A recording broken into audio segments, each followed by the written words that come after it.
I was born in Chicago at the landmark black hospital called Provident Hospital. I've shared with people here in Appleton, my childhood was very similar to kids here in Appleton. You know, I was in Scouts. I was a Cub Scout, Boy Scout, Explorer Scout, Little League Baseball.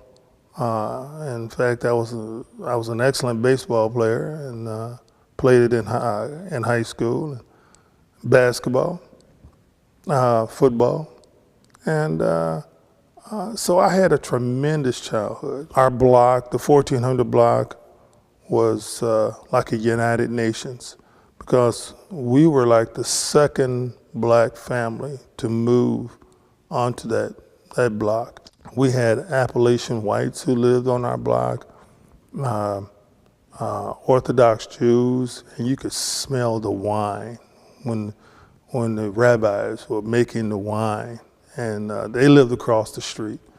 And then we had Mr. and Mrs. Serrano, so we had Latinos. I went to high school 3.5 years, graduated in '64 with a scholarship, basketball scholarship to the University of Illinois. And then I graduated from the University of Illinois in '68. My parents were members of the Model Cities organization. My father was a block club president in both neighborhoods, West Side and South Side. And my mom only had one son, and she said, I don't want you marching. Just whatever you're gonna do in the background. But she didn't want me being sacrificed out there, so no freedom rides for me. I couldn't even go south to visit relatives. I had friends who did, and their parents would put them on the train and send them south. My mother was more cautious about that because she felt I would probably end up getting myself killed. And so, and then in the South, when you went to the South, you had to leave Chicago behind and come with a different approach, a different attitude. And that's how my cousins in the South survived. The University of Illinois was a blessing for me and my family because my folks would not have been able to afford to send me to an educational institution at the level of the University of Illinois. My family is filled with educators. So around the end of my freshman year, I made a decision to go into education. I suppose getting a degree from the University of Illinois was a tremendous accomplishment, and I treasured it. Still treasure it. And at the time, I didn't give it any thought. And a friend of mine said, recent years, said, do you know you were the 19th player drafted that year? I didn't know. I really didn't care because I'm not playing anymore. But I was the 19th overall draft, and behind people like Elvin Hayes and Wes Unseal. And first teaching experience, full-time teaching experience, I'm assuming, was at Washington School in Maywood, Illinois, mathematics and social studies. And it was interesting, as most first-year teachers always find out. There was an opportunity that was open here in Appleton, and I used to get Education Week as I subscribed to it. I said, oh, this looks different. Let me check this out. So I sent some information to them, and they responded.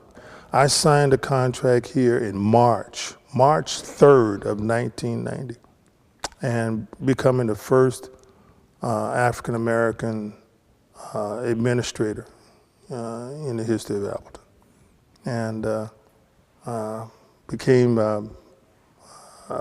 principal of Lincoln Elementary School. Yeah, And where I stayed from 1990 until 2006, the performance gap between black students and white students in Appleton was not good. And he said, look, I would like for you to take this position as the coordinator of minority services and see what you can do to try to move this thing forward. I left here in '08 to take a position with the state, because the state said, we would like for you to coordinate something, an initiative that we're going to try and push forward in the state. And it was called CREATE, Culturally Responsive Education for All, Training and Enhancement. But we were looking at doing, trying to improve the situation for children of color in this state. And with the understanding that if you improve the situation for children of color, white children are also going to benefit from this. So we were looking at trying to improve the situation for all children. And that's how we approached it. In June of 2013, I decided that was it. And because my friends were saying, okay, this is the second time you've retired. Are you going to get it right this time? Yeah.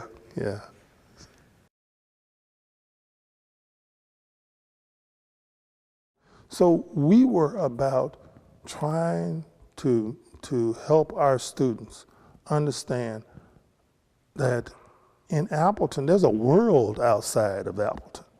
Don't just think this bubble is all there is. And when I hear about former Lincoln students, the buttons on my shirts just pop, because I'm swelling with pride. It's a matter of knowledge and understanding. When I look at what I did at Lincoln, many of my students, many of my families did not know any black people. I'm not talking about the Packers. You don't know the Packers. You see them. But I was there every day interacting with my children. And because I knew that someday these young people were going to say, well, my principal was black, and this is the kind of man he was, and this is how he carried himself.